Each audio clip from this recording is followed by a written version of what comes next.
আসসালামু আলাইকুম শেরপুরবাসী, blog number 18তে সবাইকে আবারও স্বাগতম। আজকের ব্লগে আপনারা দেখবেন শেরপুর পাহাড়ি অঞ্চলের রাবার বাগান ও শেরপুরের প্রাকৃতিক মনমুগ্ধকর সৌন্দর্য। তো চলুন উপভোগ করা যায় শেরপুরের পাহাড়ি পরিবেশ ও প্রাকৃতিক সৌন্দর্য।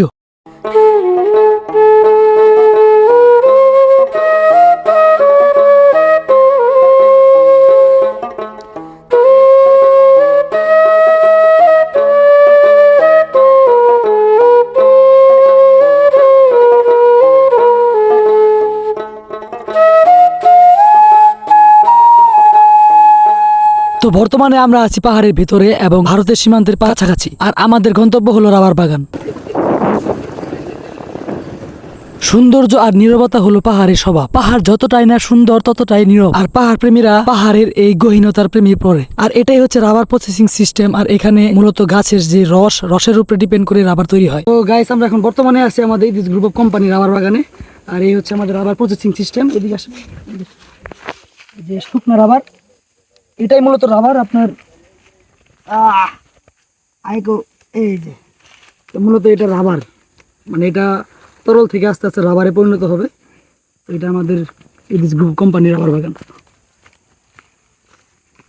আর রাবার বাগানটি মূলত ভারত সীমান্তের একদম 0 পয়েন্টে অবস্থিত। পাহাড়ের ভিতরে এমন একটি চাং পাওয়া সত্যি ভাগ্যের ব্যাপার। আর এখান থেকে বসে ভারত সীমান্তের ক্যাম্পিং একদম স্পষ্টভাবে দেখা যাচ্ছিল। তার সাথে দেখা যাচ্ছিল বাংলাদেশি রাখালদের ভারত সীমান্তের কাছাকাছি গরু চালানোর দৃশ্যটি সত্যি মন মুগ্ধ করছিল। আমাদের বাংলাদেশের সীমানার শেষ সীমান্ত 0 পয়েন্টে 10 গজ না 10 গজ পরে আমাদের হলো ভারত। বিএসএফ এর দলেরা আছে, সেখানে গেলে আমাদের গুলিও করতে পারে। আমাদের যাওয়া যাবে না, তারা আমাদের বন্ধুরূপী শত্রু নাকি। তো বি সেফ। পাহাড়ের এতটা ভেতরে আসা গানের একটা আয়োজন না করলে কি হয়। এখন একটি গান পরিবেশন করবেন আমাদের আজিজ ভাইয়া। তিনি একটি লালন সঙ্গীত গিয়ে আমাদেরকে শোনাবেন। যারে বলি এই দেহেতে সে রয়, ও ডুবে দেখ দেখি মন কি রূপ লীলাময়, ও ডুবে দেখ দেখি রে মন কি রূপ লীলাময়। লামালে লুকাই যেমন মানুষের সাই আছে তেমন, লামালে লুকাই যেমন